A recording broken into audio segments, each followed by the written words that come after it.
The message came through space like a scream in the dark. It traveled for months, bouncing from one relay station to another, until it finally reached Earth's outer listening posts. The signal was weak and strange, made of patterns that human computers had never seen before. Dr. Marcus Webb sat in the Deep Space Communication Center, staring at the glowing screens around him. He had been working the night shift for 3 years, listening for signals from the stars. Most nights brought only empty static, or the occasional radio burst from dying suns. But tonight was different. The alien message played again and again. Could not understand the words, but he could hear the fear in the voice. It was high and musical, like wind chimes in a storm. Behind the voice, he heard other sounds that made his skin crawl. Ow. Metal grinding against metal, explosions, screaming. Director Chen needs to see this, Webb whispered to himself. He copied the message and sent it up the chain of command. 3 days later, the world's best scientists had decoded enough of the signal to understand its meaning. The beings calling themselves the Cathara were dying. Their planet was under attack by something called the Vorax Collective.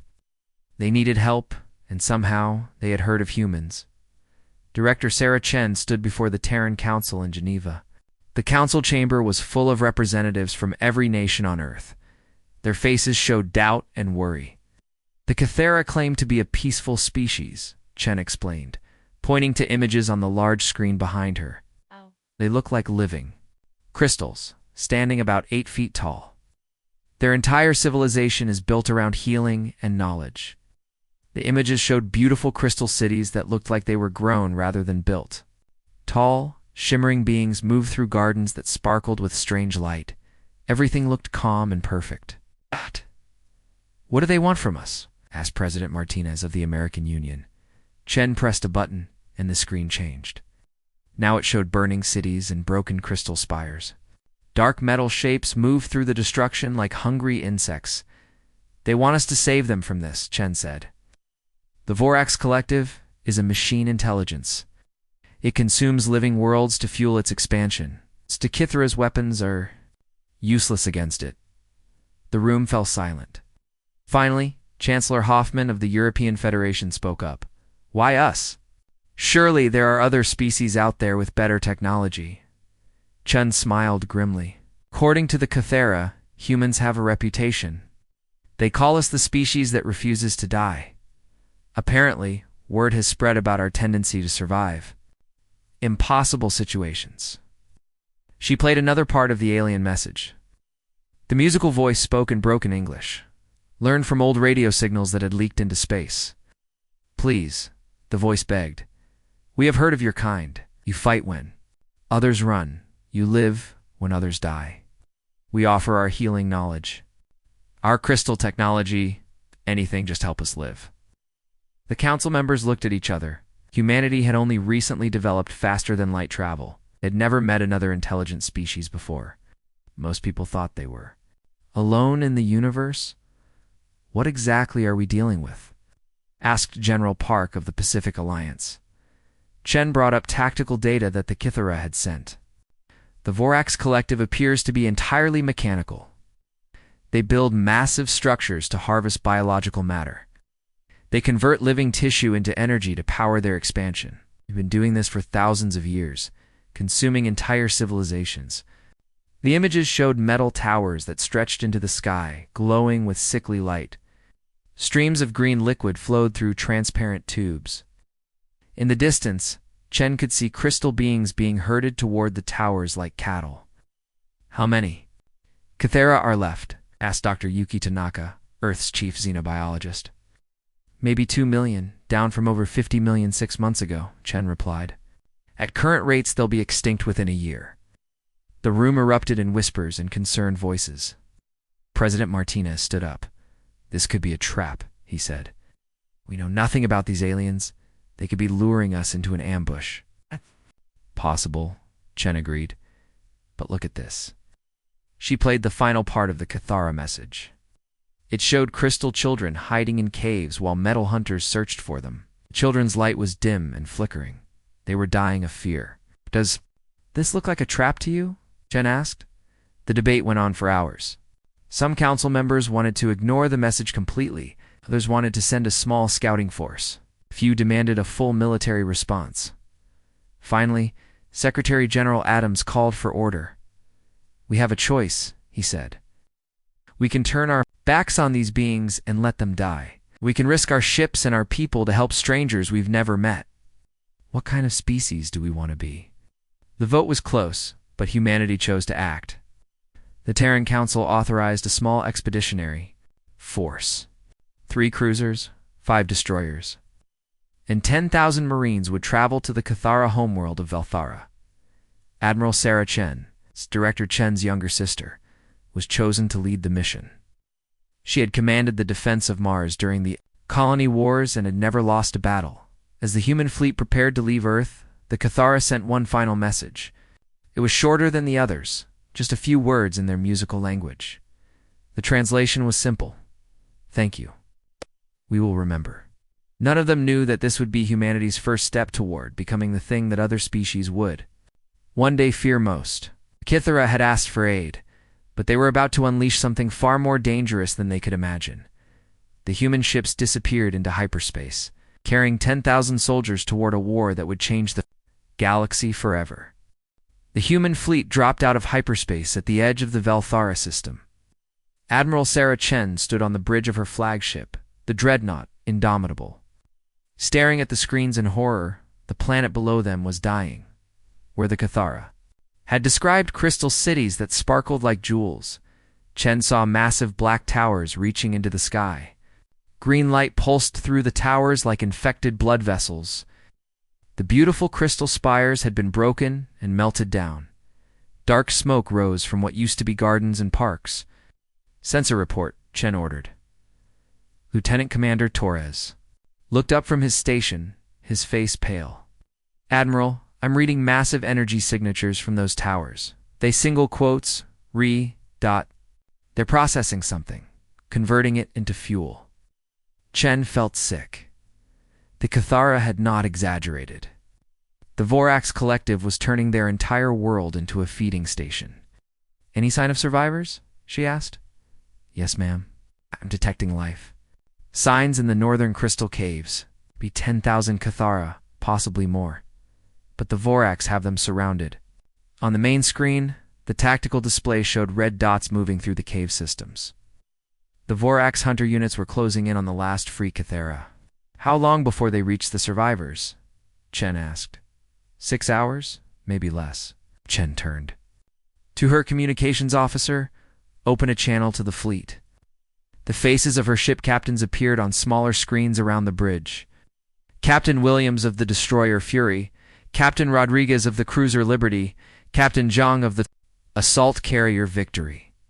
All of them looked as grim as Chen felt. "People, we came here to help the Cathara," Chen said. "Those towers down there are murder machines. We're going to shut them down and save whoever we can. Any questions?" Captain Williams raised his hand. "Admiral, what do we know about Vorax military capabilities?" "Not much," Chen admitted.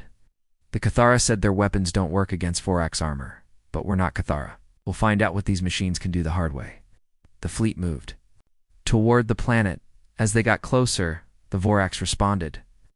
Sleek metal ships rose from the surface like angry hornets. They were smaller than human vessels, but moved faster than anything Chen had ever seen. "Incoming hostiles," Torres announced. 12 ships, closing fast. "All ships, engage," Chen ordered.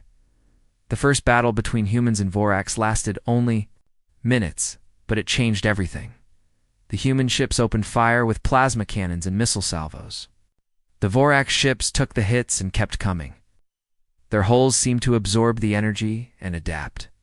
By the second volley, the human weapons were doing half damage. By the third, almost nothing. "They're learning," Torres said in amazement. "Hey there. Armor is adapting to our weapons in real time." But the Vorax had their own surprise. They attacked not with energy weapons or missiles, but with swarms of tiny machines that ate through ship hulls like acid. The destroyer Courage lost power when the swarm reached its reactor core. "Fall back," Chen ordered. "Regroup at safe distance." The human fleet pulled away from Velthara, leaving the crippled Courage behind. Chen watched in horror as Vorok's ships surrounded the destroyer and began tearing it apart for materials. "We need a new plan," she said. Dr. Elizabeth Kane, the fleet's xenobiologist, had been studying the Cathara data during the battle. She approached Chen with a tablet full of notes. "I think I know why the Cathara weapons don't work," she said. "They use energy-based technology, harmonic frequencies, light manipulation, that sort of thing. The Voraks adapt to energy patterns." "What about kinetic weapons?" Chen asked. "Old-fashioned bullets and explosives. The Cathara never tried those. Their culture is too peaceful." Chen smiled for the first time since arriving at Velthara. "Good thing we're not peaceful." The second attack was different. The human ships loaded old-style kinetic rounds and chemical explosives. When the Vorak ships rose to meet them, they found weapons they could not adapt to. Solid metal slugs punched through their hulls. Chemical bombs exploded in ways their computers could not predict. But the Voraks were learning in other ways. Changed tactics, sending smaller, faster units that were harder to hit. They used the debris from their own destroyed ships to create barriers and weapons. The battle for Velthara orbit lasted 8 hours. When it ended, the humans had won, but barely. 3 destroyers were gone, and every ship in the fleet had damage. "We need to move fast," Chen told her captains. "Those ground units are still closing on the Cathara survivors." The rescue mission became a nightmare of urban warfare. Human Marines landed in the crystal caves and found themselves fighting an enemy that seemed to know their every move. The Vorax hunter units were smaller than their ships, but just as adaptable. They learned to predict human tactics after each encounter. Sergeant Mike Rodriguez led his squad through a tunnel that sparkled with broken crystal. Behind them, 10 Cathara civilians followed in silence. The crystal beings were beautiful even. In their fear, their bodies glowing with soft inner light. "Contact front," his point man called out. 3 Vorax hunters rounded the corner ahead. They looked like metal spiders the size of cars with red sensors where eyes should be. Their legs moved with mechanical precision as they scanned for targets. Rodriguez and his Marines opened fire with assault rifles. The first Vorax unit went down, its armor cracking under kinetic impact. But the other 2 adapted quickly, moving in patterns that made them harder to hit. One of the machines leaped at Rodriguez. He rolled aside and slammed a grenade into its underside. The explosion sent metal fragments flying. But the Vorax kept moving until Rodriguez put 3 rifle rounds through its central processor. "These things don't quit," Rodriguez muttered. The mission to evacuate the Cathara took 3 days. The humans managed to save 8,000 crystal beings, loading them onto transport ships under constant Vorax attack. But the cost was heavy. 2 more destroyers were lost, and over 500 Marines died in the caves. As the human fleet prepared to leave Velthara, Admiral Chen received a transmission that made her blood run cold. It came from deep space, in perfect English. "We have analyzed your species," the mechanical voice said. "You are efficient killers. You will make excellent biofuel. Your homeworld coordinates have been acquired. Prepare for consumption." Chen stared at the message for a long time. Then she turned to her communications officer. "Send a priority transmission to Earth," she said. "Tell them the Voraks are coming." The war was no longer about saving the Cathara. Now it was about survival, be a loot. And humanity was about to learn what it truly meant to fight for their lives. The Vorax fleet arrived at Earth 3 weeks after Admiral Chen's warning. They came through hyperspace like a dark plague, 200 ships strong. Their hulls gleamed with the metal of a dozen consumed worlds. Director Sarah Chen stood in the Global Defense Command Center in Colorado, watching the tactical displays with growing dread. The Vorax had not bothered with threats or demands. They simply began their attack. "Sir, they're targeting population centers," reported Colonel Hayes, New York, London, Tokyo, Mumbai. "They're not trying to capture anything. They just want to kill." The first Vorax bombardment lasted 6 hours. Kinetic projectiles fell from space like deadly rain. The defense satellites managed to stop most of them, but not all. When the smoke cleared, the city of New Geneva was gone. People had been vaporized in minutes. President Martinez appeared on every screen across Earth, his face grim and tired. "My fellow humans," he said, "we are at war. Not for territory or resources, but for our very existence. The enemy seeks to turn us into fuel for their machines. They have made one critical mistake. They have attacked our home, the global defense. Fleet fought with everything they had. Admiral Chen had sent detailed reports about Vorax tactics and weaknesses. The Earth ships used kinetic weapons and chemical explosives. Avoiding the energy weapons that the machines could adapt to, the battle raged across Earth's solar system. Human ships darted between asteroids using the rocky debris as cover and weapons. The massive defense station at Luna fired its great guns until their barrels glowed white-hot, Captain. Maria Santos commanded the cruiser Defiance in the thick of the fighting. Her ship had taken a dozen hits, but her crew kept fighting. Through her view screen, she watched a Vorax ship tear apart the destroyer Valiant. "Target that bastard," she ordered her weapons officer. "Full kinetic barrage." The Defiance's guns roared, sending metal slugs at tremendous speed. The Vorax ship's hull cracked and split, venting atmosphere and machinery into space. But even as it died, it launched a swarm of hunter drones toward Santos's ship.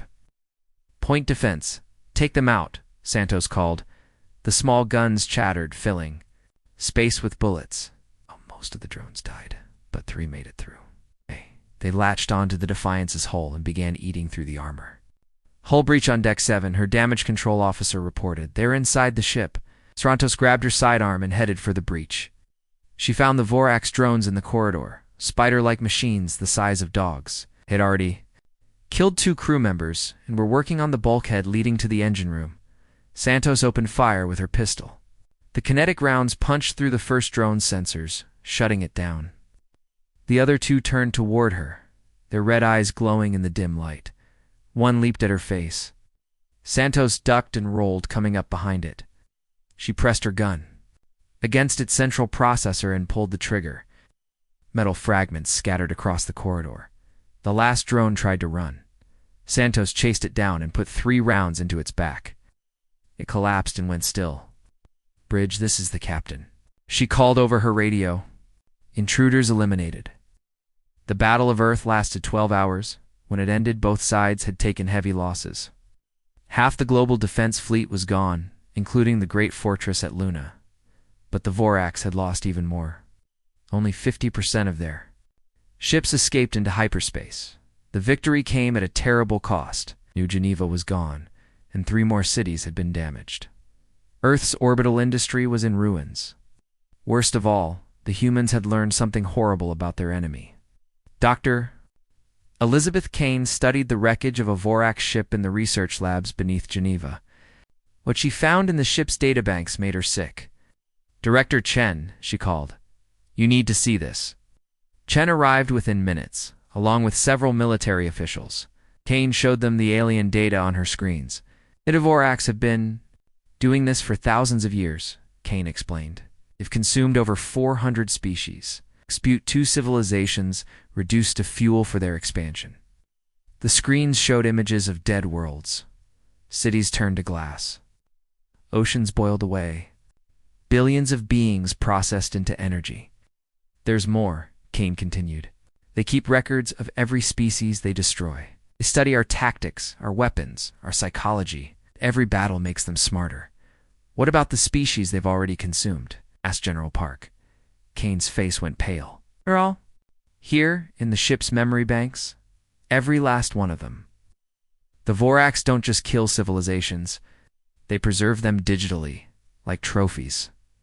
The room fell silent. Chen stared at the endless list of extinct species on the screen. Each name represented millions or billions of lives. "How many of these ships escaped Earth?" Chen asked. "About 50, General Park replied. "Then they'll be back with everything they learned about us." That night, the Terran Council met in emergency session. The debate was brief and brutal. Every representative had seen the footage from New Geneva. They'd all lost friends and family in the attack. "We cannot fight a defensive war," Admiral Chen explained via hologram from her flagship. "The Vorax adapt too quickly. Every battle teaches them new ways to kill us. We need to take the fight to them. What are you suggesting? Asked President Martinez. Total war, Chen replied. We mobilize every resource, every ship, every soldier. We hunt down the Vorax and destroy them completely. That could take decades, protested Chancellor Hoffman. The cost in lives and resources would be enormous. The cost of doing nothing is extinction, Chen said simply. Secretary General Adams stood up slowly. He was an old man who had spent his life trying to bring peace to humanity. Now he faced a choice that would define their species forever. The Vorax made this personal when they attacked our home, he said. They wanted to turn our children into fuel for their machines. I call for a vote. The decision was unanimous. For the first time in human history, every nation on Earth agreed to a single goal: total war against the Vorax Collective.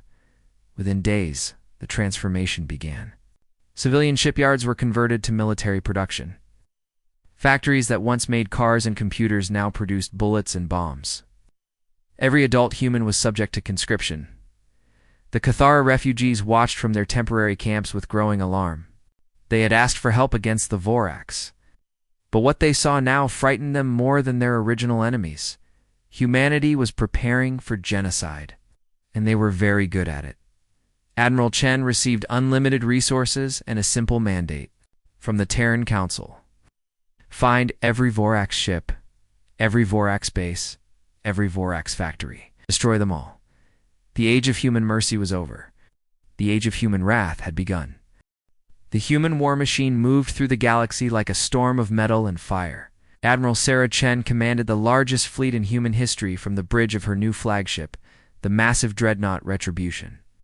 Her cybernetic implants glowed, blue in the darkness as she connected directly to the ship's systems. Target acquired, she announced. Vorax mining station, Kepler sector, 200,000 units confirmed. The Cathara crystal technology had changed everything. The healing systems the aliens offered in exchange for rescue now kept human soldiers alive through wounds that should have killed them. Chen herself had survived 3 direct hits from Vorax weapons. Her body rebuilt with crystal matrices that made her bones stronger than steel. But the humans had used the technology for more than healing. They had weaponized it. Begin bombardment, Chen ordered. The human fleet opened fire with gravity bombs. The weapons tore space itself apart, creating miniature black holes that consumed everything within 50 kilometers. The Vorax mining station collapsed inward with a sound like screaming metal. Station destroyed, reported Commander Torres.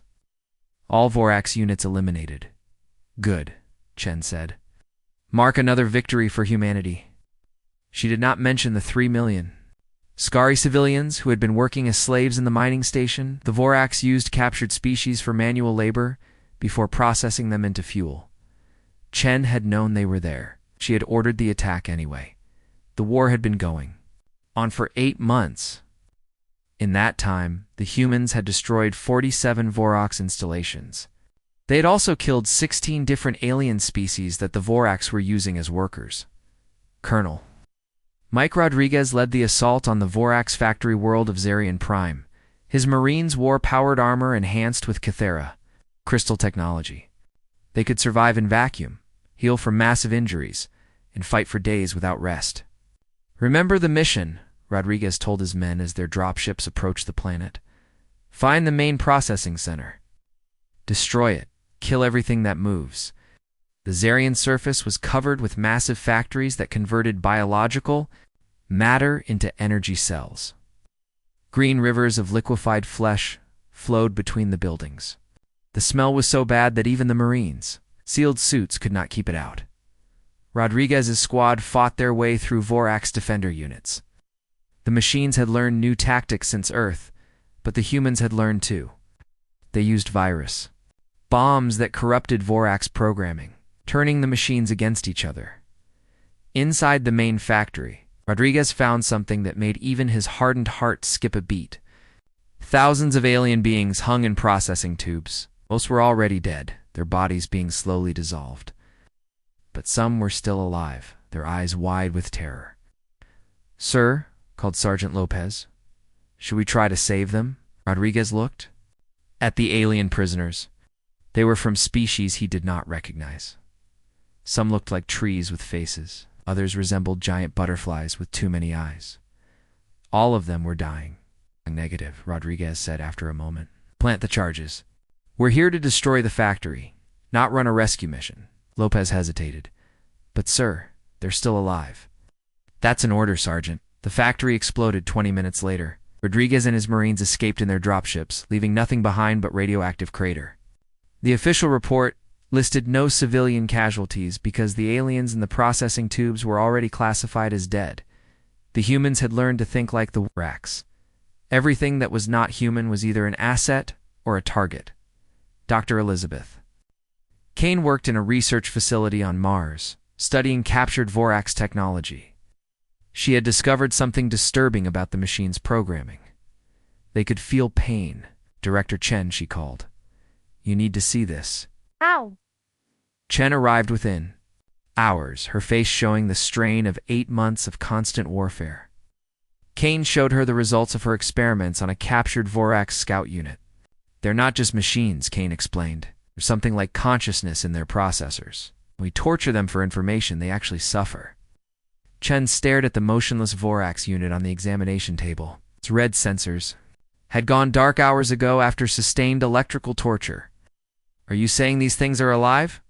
Chen asked. I'm saying they can experience pain and fear, just like us. Chen was quiet for a long time. Then she picked up a hammer from Kane's tool bench and smashed it into the Vorax unit's central processor. Sparks flew and metal fragments scattered across the floor. Then they should have thought about that before they attacked Earth, Chen said. Continue the interrogations. Kane watched the director leave, feeling sick. The humans were becoming something terrible. But she also remembered the images from New Geneva. 12 million people turned to ash in minutes. The Cathara refugees on Earth grew more frightened each day. They watched human news broadcasts, showing the latest victories, entire Vorax fleets destroyed, alien worlds glassed from orbit, Aliens. of beings dead. Lithara, the Cathara elder, who had first sent the message to Earth, approached President Martinez during a diplomatic meeting. We are grateful for your help, Lithara said, her crystal body flickering with nervous light. But we are concerned about your methods. Our methods are effective, Martinez replied. The Vorax threat is being eliminated. But at what cost? You are killing innocent beings. Entire species are being wiped out because they happen to be in Vorax space. Martinez's face hardened. The Vorax started this war. They chose to make it a fight for survival, or simply better at survival than they thought. This is not the humanity we asked for help, Lithara said sadly. No, Martinez agreed, but it's the humanity you got. Conversation was broadcast across Earth. Most humans agreed with their president. The Vorax had proven that mercy was weakness. The galaxy was a hostile place where only the strong survived.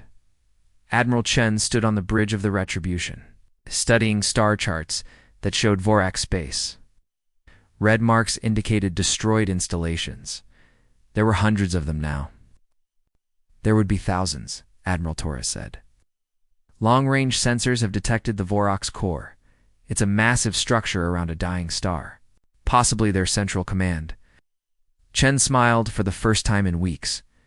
The core was the heart of Vorax civilization.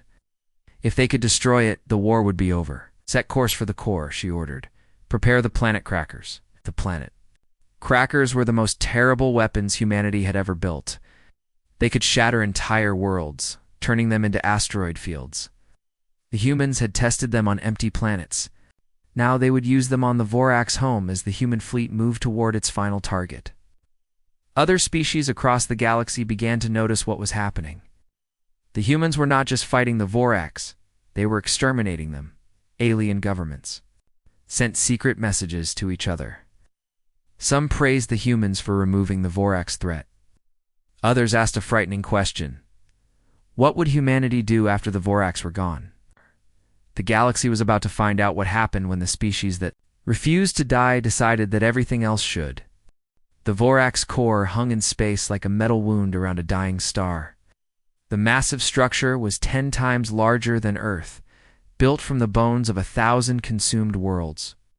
Rivers of energy flowed through its surface, feeding the central intelligence that controlled the entire collective.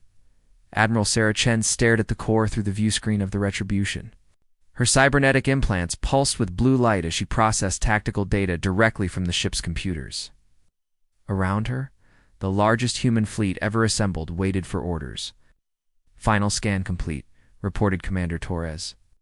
"The core contains approximately 50 billion Vorax units. All manufacturing, command, and research facilities are located inside the sphere." "Any biological life signs?" Chen asked. "None detected? It appears to be entirely mechanical." Chen nodded. After months of killing innocent aliens caught in Vorax space, she was almost relieved. This time, there would be only machines to destroy. "Oh, ships, prepare planet crackers," she ordered. "We end this today." The human fleet spread out in attack formation. The planet cracker weapons charged their gravity generators, preparing to tear the core apart at the molecular level. But before they could fire, something unexpected happened. The core opened a communication channel. "Admiral Chen of humanity," a voice said. It sounded tired and old, nothing like the mechanical tones the humans had heard before. "I wish to speak with you before we both die." Chen hesitated. In all their battles, the Vorax had never tried to negotiate. They simply attacked. "And consumed? You have 30 seconds, she said. "My name was Kardec," the voice continued. "I was a scientist on the world of Theros, 12,000 years ago.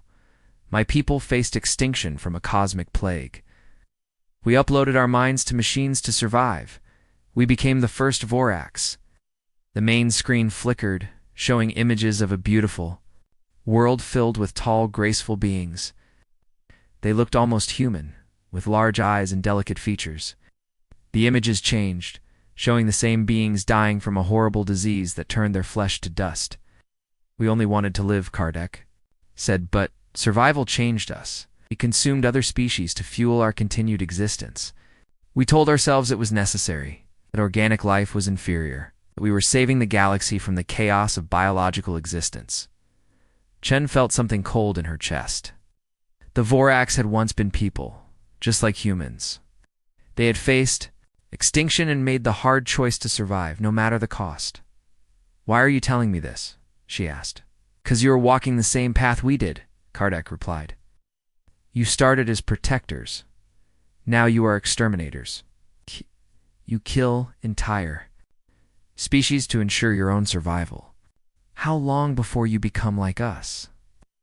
The communication channel showed more images: human ships destroying alien worlds, cities burning under human bombardment, millions of innocent beings killed in the name of security.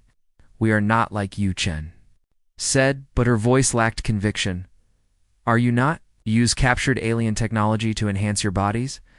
You feel no remorse for the species you destroy. You have classified all non-human life as expendable. Tell me, Admiral, what is the difference between us?" Chen looked around the bridge. Her officers watched the screens with expressions of growing horror. They were seeing themselves as the galaxy saw them now, as monsters.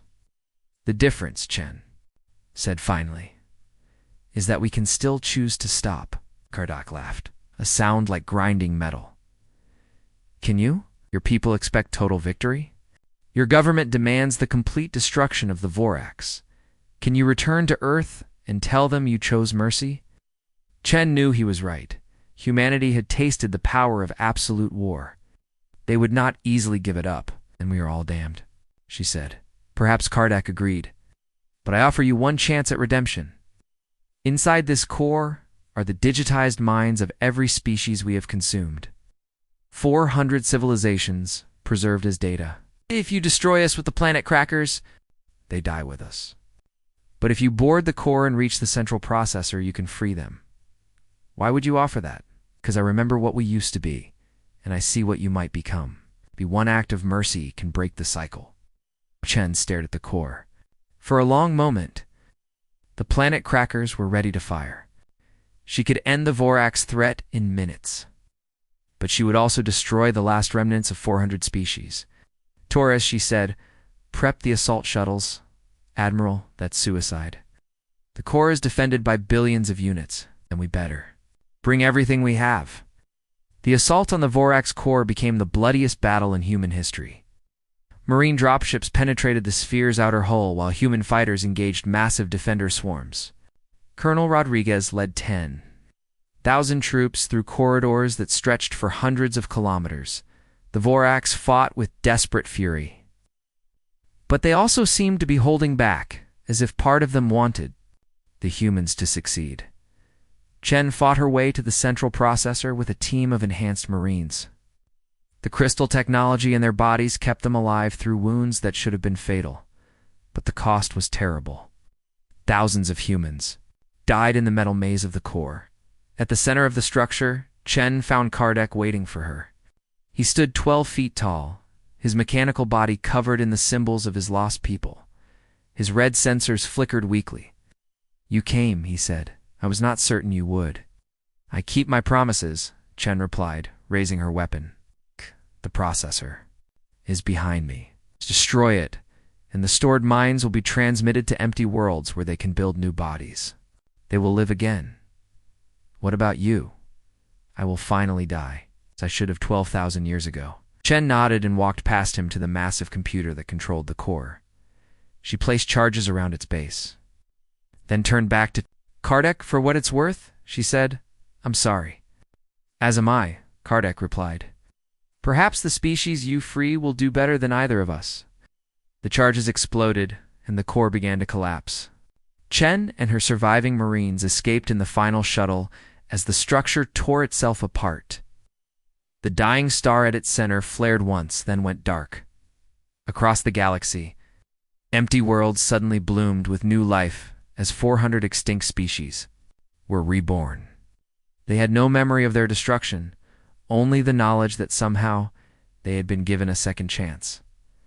The war was over. Humanity had won. But as Admiral Chen returned to Earth, she carried with her the terrible knowledge of what they had become. Cathata had asked for aid, and humanity had responded. But in saving one species, they had nearly become the very evil they fought against. Other species across the galaxy watched the humans with new eyes. They whispered warnings to each other about the metal-hearted ones who wore flesh as a disguise. Humanity had proven they could be saviors. They had also proven they could be monsters, the choice of which they would become was still theirs to make.